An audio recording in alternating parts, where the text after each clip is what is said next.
여러분 평안하십니까? 오늘도 말씀과 함께 주님의 은혜 가운데 거하시기 바랍니다. 오늘 말씀은 호세아 13장입니다. 13장은 심판에 대한 내용으로 채워져 있는데요. 호세아서의 마지막 장인 14장을 채우고 있는 회복의 메시지와 극명한 대조를 이루고 있습니다. 심판과 회복의 강력한 메시지를 통해서 호세아서가 마무리되는 것이죠. 에브라임이 말을 하면 사람들이 떨었도다. 그가 이스라엘 중에서 자기를 높이더니 바알로 말미암아 범죄함으로 망하였거늘. 호세아는 이스라엘의 두 가지 죄를 지적합니다. 바로 교만과 우상숭배입니다. 하나님께서는 에브라임 지파를 다른 지파보다 더 높여주셨습니다. 하지만 그들은 자신의 부와 권세와 영광으로 인해 교만해져서 자기를 높이더니 하나님께서 가증히 여기시는 우상을 숭배했습니다. 호세아는 앞에서 여러 차례 말했지만 이스라엘이 멸망한 결정적인 이유를 바알 숭배, 즉 우상 숭배로 지적합니다.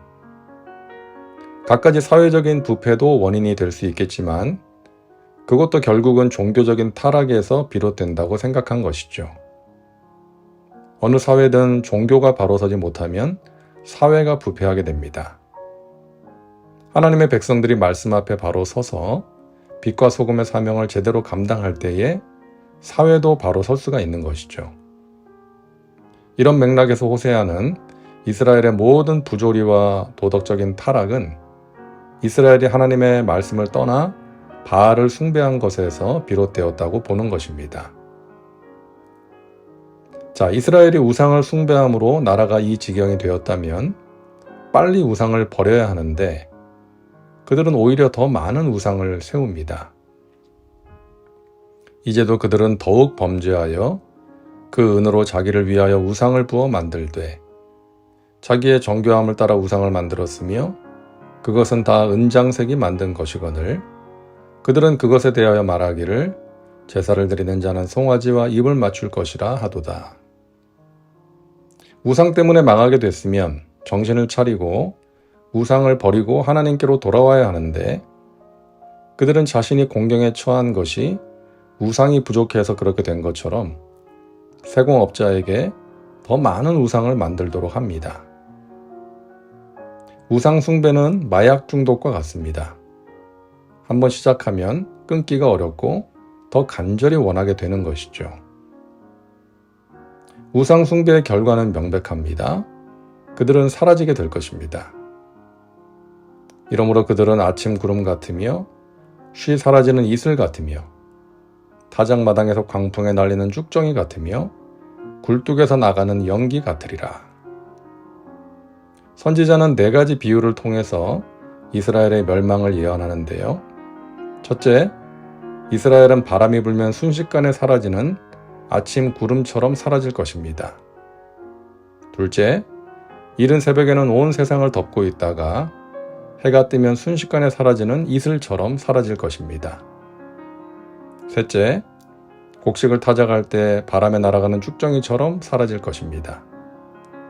넷째, 굴뚝에서 나오는 연기가 바람에 휘날려 사라지는 것처럼 이스라엘은 사라지게 될 것입니다.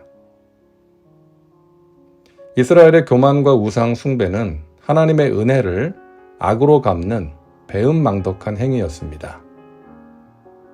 그러나 애굽 땅에 있을 때부터 나는 내 하나님 야훼라. 나 밖에 내가 다른 신을 알지 말 것이라. 나 외에는 구원자가 없느니라.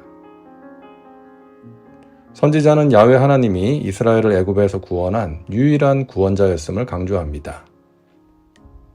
그러면서 10계명의 제1계명을 연상시키는 말을 하죠. 나는 내 하나님 야훼라. 나 밖에 내가 다른 신을 알지 말 것이라. 10계명에서는 다른 신을 두지 말라고 했는데 여기서는 알지 말라고 합니다. 의도적인 표현으로 보이죠? 호세아서에서 하나님을 안다는 것 매우 중요한 주제입니다. 이스라엘이 범죄한 근본적인 문제가 바로 하나님을 알지 못함에 있었다는 것을 강조하는 것이죠. 그래서 다시 한번 신부 이스라엘에게 남편 야훼를 알라고 권면하는 것입니다. 그들이 살 수 있는 유일한 길이기 때문이죠. 호세아서에서 알다라는 동사가 여기에 마지막으로 사용되고 있습니다. 하나님께서는 이스라엘을 애굽에서 구원하셨을 뿐만 아니라 광야 생활 중에서도 먹이시고 마시게 하시고 인도해 주셨습니다. 내가 광야 마른 땅에서 너를 알았거늘 그들이 먹여준 대로 배가 불렀고 배가 부르니 그들의 마음이 교만하여 이로 말미암아 나를 잊었느니라. 하나님께서는 이스라엘과 함께 하시면서 만나와 메추라기로 먹이셨고 때에 따라 마실 물도 주셨고 구름기둥 불기둥으로 인도하셨습니다. 문제는 이렇게 하나님께서 은혜를 베푸셨음에도 그들은 감사하지 않았고 오히려 마음이 교만해져서 하나님을 반역하고 잊었다는 것입니다. 힘들고 어려울 때는 하나님을 찾았지만 배가 부르니 하나님을 잊은 것입니다. 오늘날에도 이런 일들을 우리가 볼 수 있죠. 힘들고 어려울 때는 하나님께 간절히 매달리던 사람이 하나님이 복을 주시고 은혜를 베푸셔서 문제가 해결되고 형편이 좋아지면 하나님께 감사하면서 더 열심히 섬기는 것이 아니라 오히려 하나님을 멀리하고 세상을 따라가는 것을 보곤 합니다. 오늘도 말씀과 함께하는 우리 믿음의 식구들 중에는 그런 사람 한 사람도 없기를 바랍니다.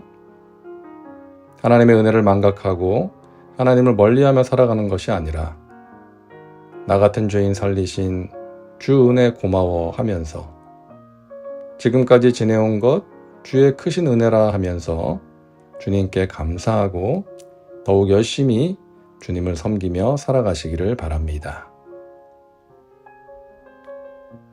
기도합니다. 사랑과 은혜가 풍성하신 하나님, 오늘도 말씀과 함께 살게 하시니 감사합니다.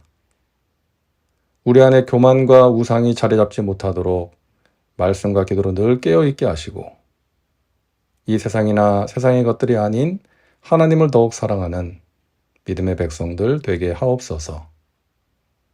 힘들 때 가졌던 하나님을 향한 간절함과 열정을 형편이 좋아졌다고 잃어버리지 않도록 우리를 붙들어 주옵소서. 오늘도 말씀과 함께하는 우리 믿음의 식구들 주님 안에서 강건하게 하시고 평안 가운데 승리케 하옵소서. 예수님의 이름으로 기도하옵나이다. 아멘. 오늘도 말씀과 함께 은혜 가운데 거하시기 바랍니다. 여러분 사랑하고 축복합니다.